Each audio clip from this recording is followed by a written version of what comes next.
인간은 신의 존재입니다.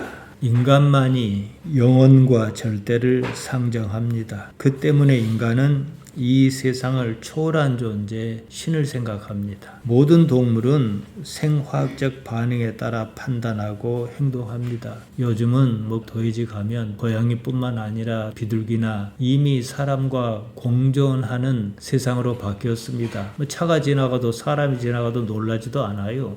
사람이 어떻게 하지는 않겠지만 말입니다. 그런데 그 동물을 가만히 보세요. 자기 신체 내부에서 어떤 작용하는 것에 따라서, 즉 생화학적 반응에 따라서 먹이를 쫓아가고 사람을 피하고 차를 피하고 이런단 말입니다. 인간도 마찬가지입니다. 생화학적 반응에 따라 판단하고 행동합니다. 무엇을 먹고 싶다든지 위험하다든지 무엇이 좋다든지 싫다든지 이런 것입니다. 대부분의 판단이 이 범주를 벗어나지 않습니다. 인간에게 직관이나 육감 같은 것이 있지 않느냐 그럽니다. 이조차도요, 반복적인 경험에 따라 이루어집니다. 반복적으로 그러한 것을 경험하면은 패턴이 생겨요. 그 패턴에 따라 무의식적으로 분석한 결과에 따라 그렇게 반응하는 겁니다. 이런 관점이라면 인간이 동물과 뭐가 다르겠느냐 이런단 말이에요. 그렇지만 인간이 여느 동물과 다른 점이 있습니다. 생화학적 반응과 관계가 없는 다른 반응을 보입니다. 새벽에 일어나 머리를 감고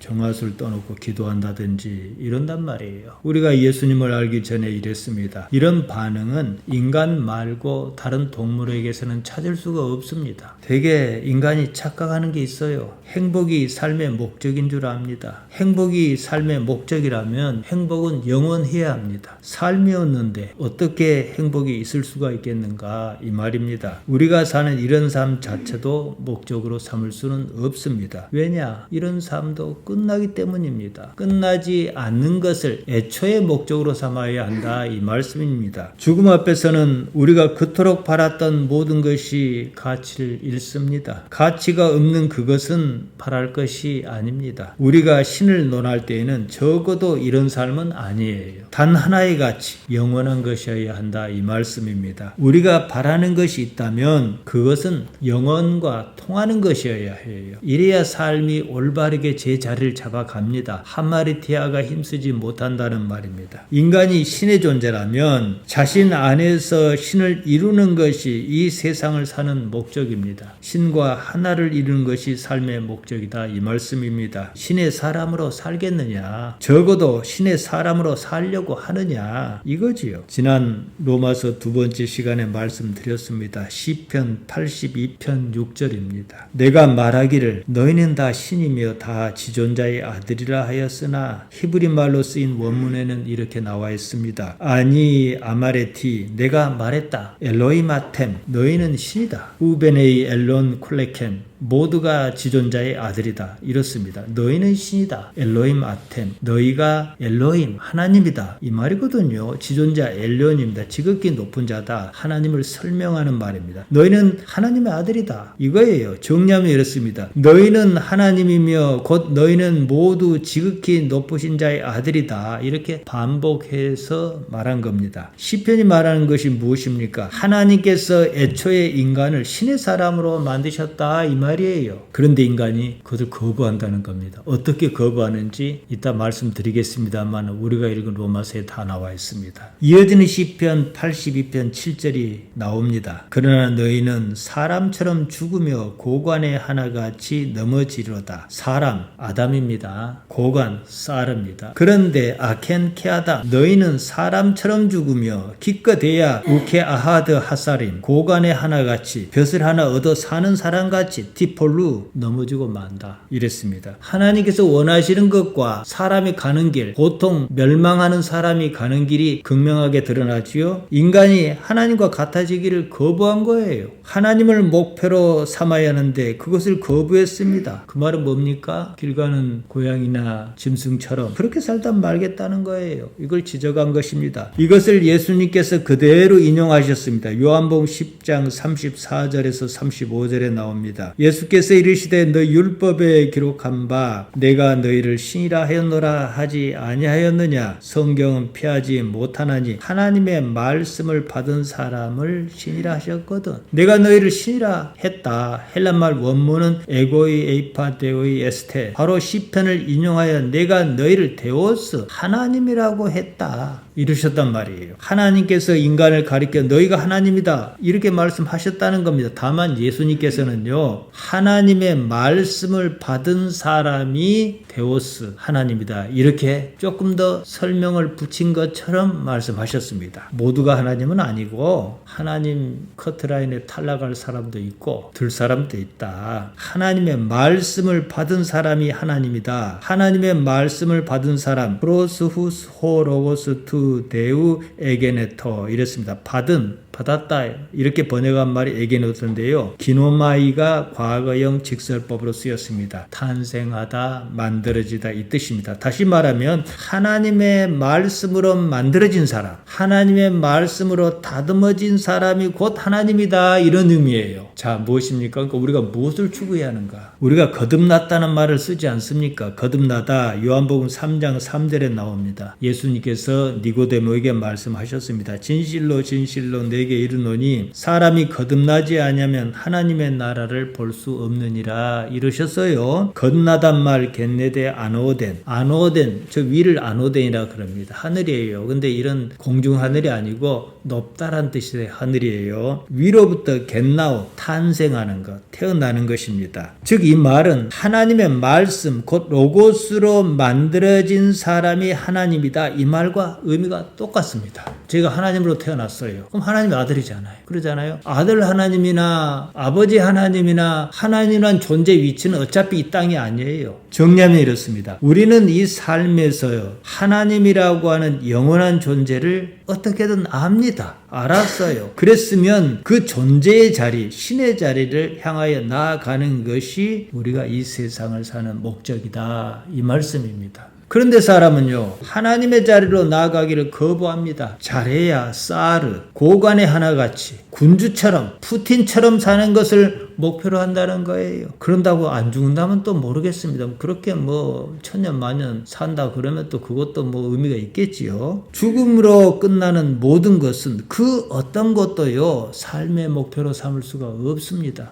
오늘 우리가 읽은 본문은 길지만 내용은 단순합니다. 지금까지 제가 말씀드렸던 겁니다. 하나님의 진노, 불의한 사람, 모든 악 이런 것이 핵심은 아닙니다. 무엇이 불의하냐, 어떤 사람이 악한 사람이냐 이렇게 접근해야 되겠는요. 19절에서 20절이 핵심입니다. 이는 하나님을 알만한 것이 그들 속에 보임이라. 하나님을 알만하도록 이미 사람 속에 두셨다는 거예요. 하나님께서 이를 그들에게 보이셨느니라. 창세로부터 그의 보이지 아니하는 것들 곧 그의 영원하신 능력과 신성이 그가 만드신 만물에 분명히 보여 알려졌나니 그러므로 그들이 핑계하지 못할지니라.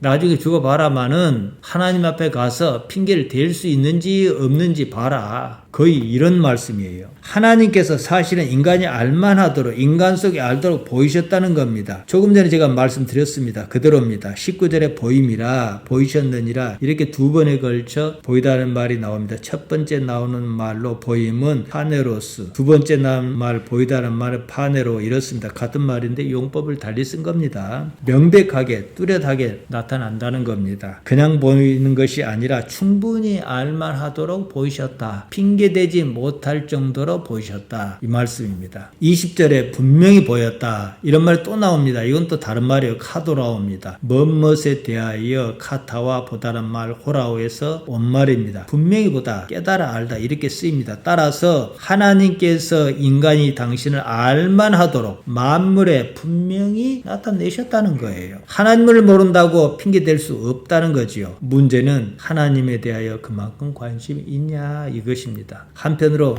신성 신성이란 말이 나옵니다. 오늘 우리가 읽은 구절에서는 핵심입니다. 창세로부터 아포크티세우스 코스무, 인간에게 여러 능력으로 나타낸 것이 있는데 그것이 뭐냐? 데오이테스, 신성이다 이 말입니다. 이 말 데오이테스는요 여기에 딱 한 번 나옵니다. 헬라말로 데우스가 뭡니까? 하나님이죠. 신이란 말이에요. 신이나 신성의 밀접한 관계를 가진 상태, 이것이 바로 데오이테스입니다. 이것을 다르게 표현한 말이 있어요. 푸뉴마티코스입니다. 영성이에요.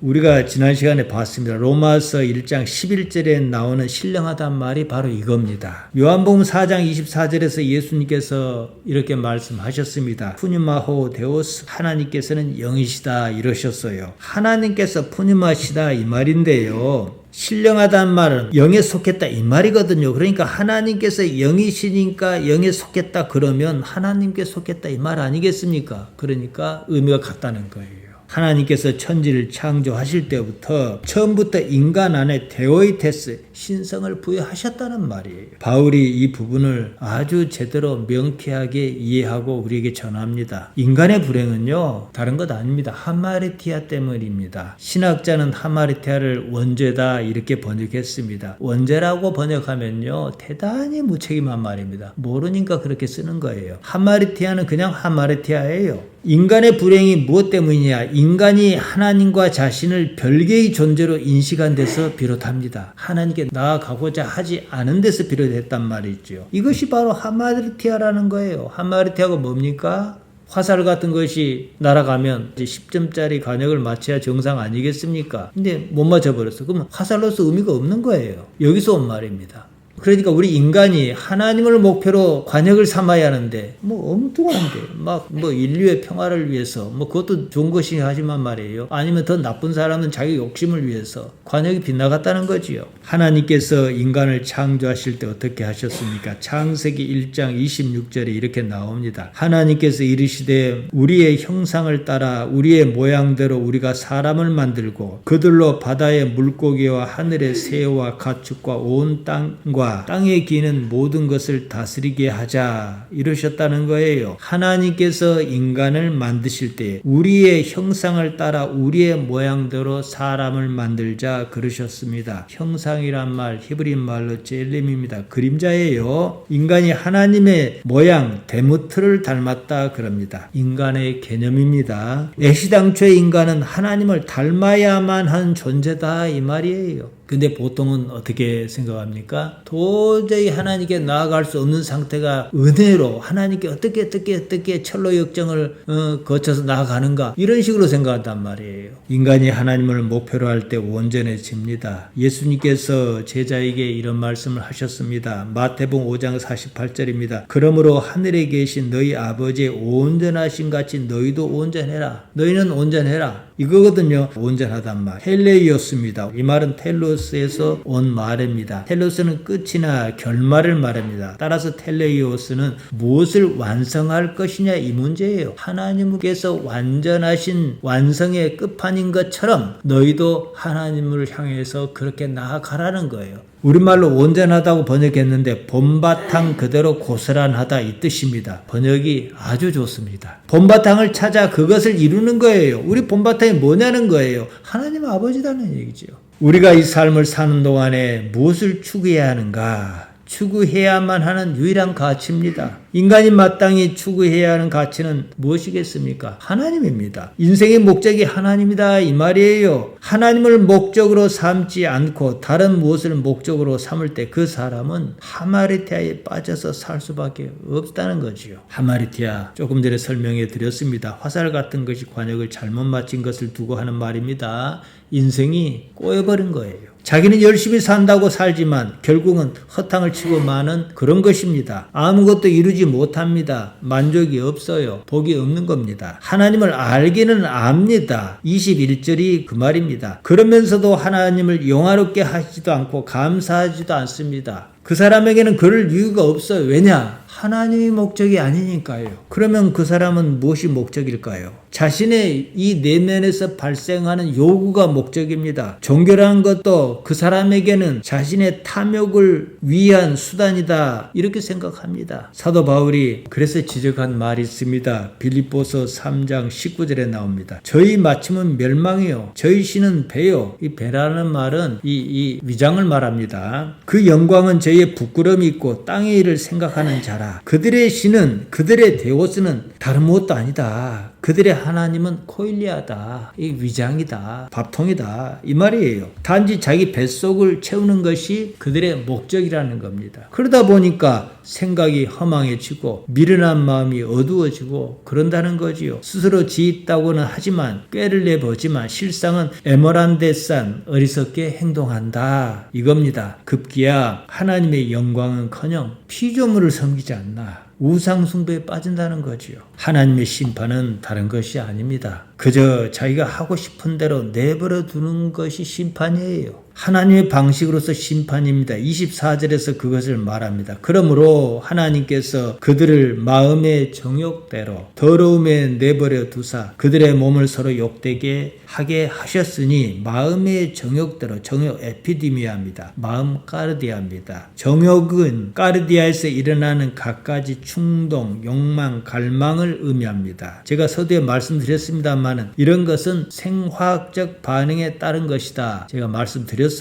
육체적 반응이란 말이죠. 마태복음 5장 8절에 보면 예수님께서 이렇게 말씀하셨습니다. 마음이 청결한 자는 복이 있나니 저희가 하나님을 볼 것이며, 일단 하나님을 보고 싶은 생각이 있어야 해요. 그러려면 마음이 청결해야 한다. 마음이란 말 까르디아입니다. 마태복음 5장 8절의 말씀을 사도 바울이 아주 뒤집어서 얘기한 거예요. 똑같은 내용입니다. 어떤 사람이 하나님을 호라오 지각하느냐, 볼 것이냐, 마음이 깨끗한 사람입니다. 마음에 이것저것 가득 차 있으면 갖가지 충동, 욕망, 갈망이 가득하면 어느 사이에 하나님을 생각하겠냐는 거예요. 생각 없이 그냥 하고 싶은 대로 하고 살다 보면, 그렇게 갈 때까지 가다 보면 어느 날 허물을 만납니다. 이것이 무엇이냐 싶은 거예요. 내가 무엇을 위해서 살았더냐 그럽니다. 대개는 아직 혈기가 왕성해서 아직 거기까지 이르지 못했을 뿐입니다. 평생을 육체가 요구하는 대로 그렇게 살았습니다. 그때 가서 허물을 어떻게 할 방법이 없습니다. 그때는 삶의 방법을 바꿀 수 없습니다. 지금까지 그렇게 살아보지 않았기 때문입니다. 하나님을 알고 평생을 그렇게 산 사람이 있습니다. 세월이 가면 갈수록 육체가 노쇠하여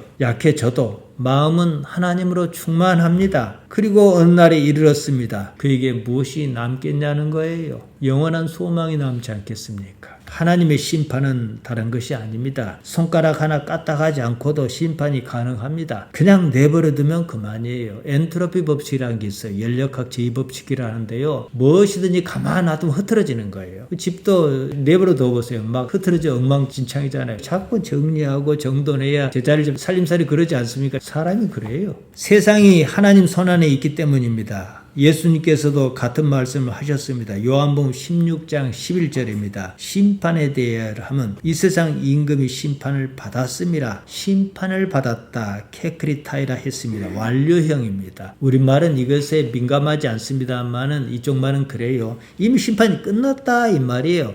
이 세상의 임금이란 그 자체가 이미 심판을 받은 것이다 이 말이에요. 하나님께는 시간이 없잖아요. 러시아의 푸틴이나 중국의 시진핑이 있습니다. 그들이 자기가 속한 현실을 어떻게 바꾸겠습니까? 그들이 뭐 잘했다 못했다 이걸 논하는 게 아니에요. 뭐 그들이 나쁜 사람이다 좋은 사람이다 이건 말하는 거 아닙니다. 잘하고 있든 못하고 있든 현실을 안 바꾼다는 거예요. 이미 정해진 수순처럼 갈 때까지 갑니다. 권력이든 무엇이든 가진 것이 많은 사람일수록 안 바꿔요. 바꿀 생각이 없습니다. 그것이 더 좋다고 생각합니다. 그것이 더 좋지 않으면 어떻게 해요? 더 좋게 만들려고 해야지 바꿀 생각은 없어요. 어떤 사람은 내키는 대로 살았습니다. 결과가 어떻게 나타나느냐? 몸을 욕되게 했다. 소마를 아티마죠. 몸을 욕보였다 이 말이에요. 소마입니다. 여기서 구분해야 해요. 우리 성경은요 몸과 육체를 구분합니다. 몸은 조금 전에 말씀드린 대로 소마를 하고요, 육체는 사르크스입니다. 이 사르크스는 뭐냐? 단순히 살덩이에요. 삶을 포함했을 때 소마다 그럽니다. 사람이 죽지 않습니까? 그러면 장의사가 뭐 시신을 염도하고 이렇게 해서 관에 놓고 한단 말이에요. 죽으면 남는 것은 우리가 흔히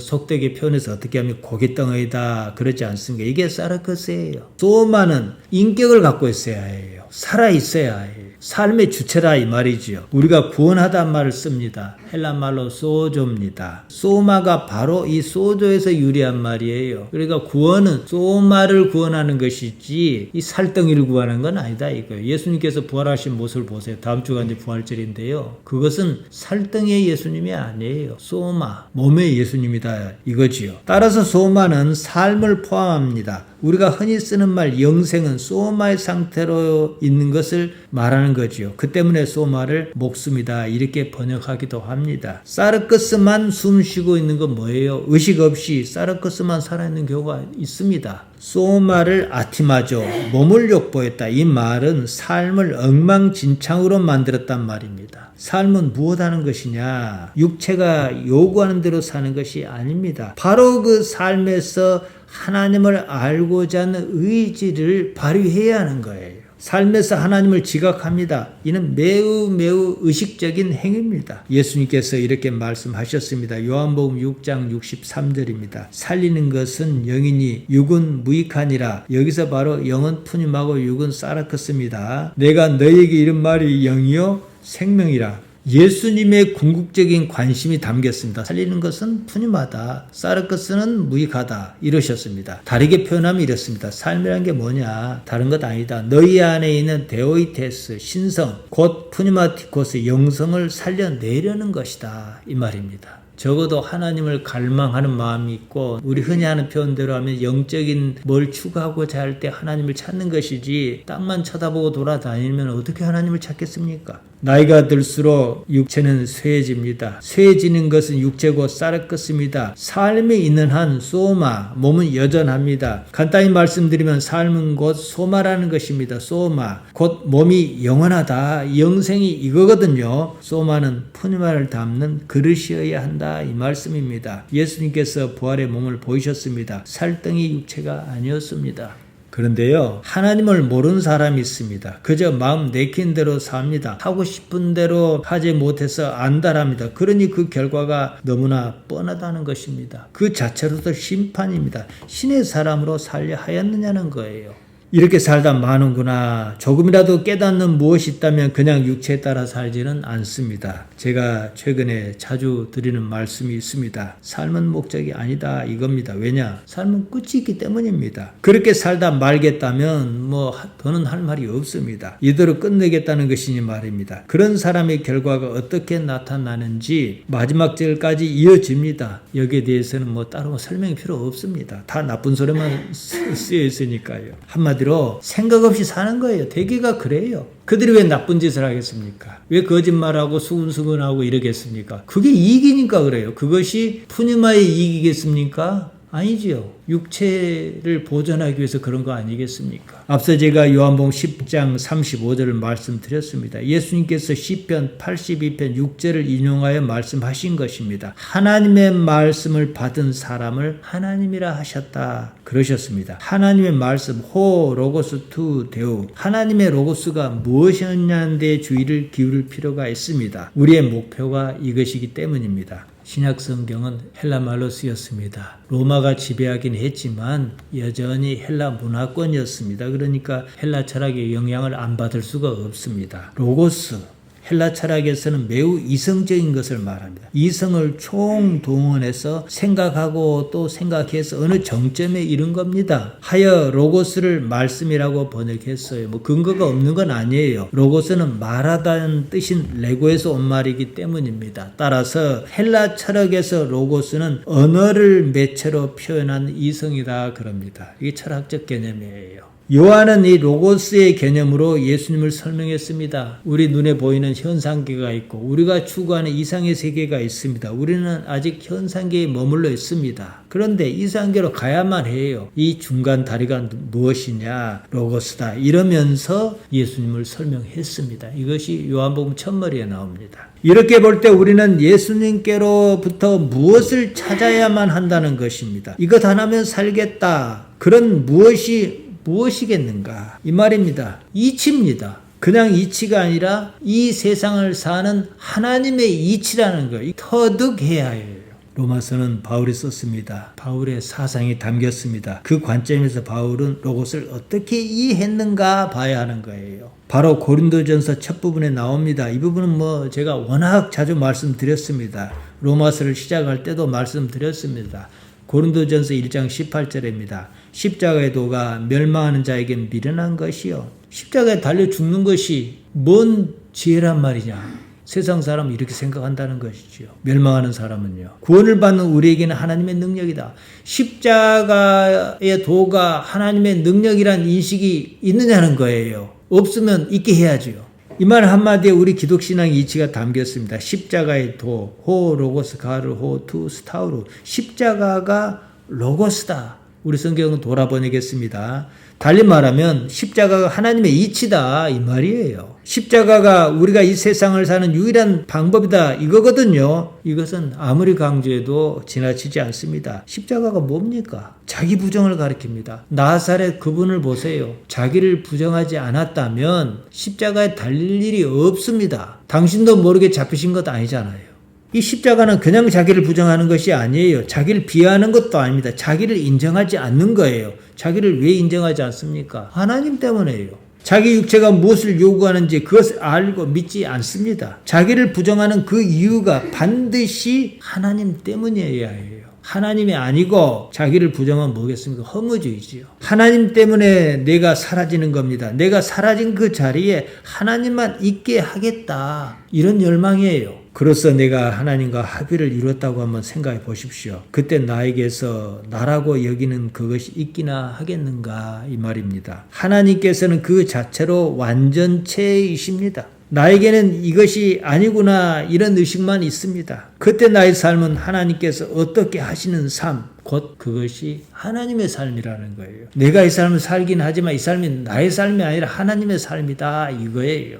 여러분 이것은 이해하실 겁니다. 언제 가장 만족한가? 우리 흔히 하는 말로 어떻게 이해했든 간에 포괄적 언어입니다만은 은혜 받았다 그러잖아요. 그 은혜 받는 순간에 뭐가 필요합니까? 아무것도 필요하지 않아요. 하나님으로 충만한 거잖아요. 그러니까 하나님의 요구, 우리 하는 대로 하면 영의 요구를 수행해 나갈 때 거기에 익숙해지면 나라는 건 사라져요. 가장 강렬한 희열은 뭐냐? 내가 사라질 때 얻는 거예요. 나의 요구가 많아요. 이것 하고 싶고 저것 하고 싶고 여기도 가고 싶고 저기도 가고 싶고 많으면요. 가고 싶기 때문에 하고 싶은 그것 때문에 나는 불행하다 이 뜻이에요. 육체는요 어떻게든 불행을 극복하려고 해요. 그건 좋냐 나쁘냐 이것을 떠나서 말입니다. 그렇기 때문에 항상 나에게 불행을 안기는 요소는 앞에 항상 있어야 해요.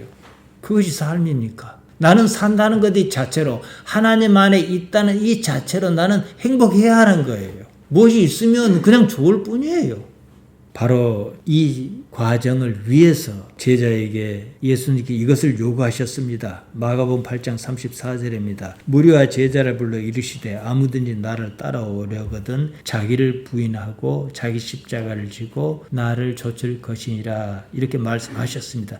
이 이치 십자가가 로고스라는 그 사실을 깨닫지 못하면요 정말로 아무것도 아닙니다. 살아도 헛사는 것이고요. 조금 전에 말씀드린 대로 계속 불만 하고 싶다는 것이 있다는 것은 꼭 그만큼 불만스럽다 이거거든요. 육체는 그런 식으로 생화학적 반응을 일으키고 나를 그쪽으로 유도해 갑니다.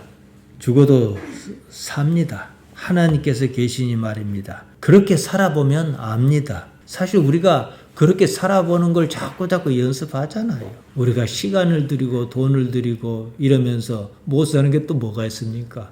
그래도 사라져요. 그러면서 또 우리는 얻는 게 있습니다. 무엇을 얻습니까? 하나님을 얻죠. 거기에 익숙해지기를 바라는 것이죠. 그렇게 살아보지 않은 사람이라면 그게 무슨 말을 하겠습니까? 말이 아예 안 통하지요. 나는 죽고 새롭게 살아난 나로서 사는가 이 말입니다. 이것이 바로 겟네데 아노덴 하늘로서 태어났다 거듭났다 이 말입니다. 그냥 사람으로 살지 말고요 하나님의 사람으로 살기를 바랍니다. 기도하십시다.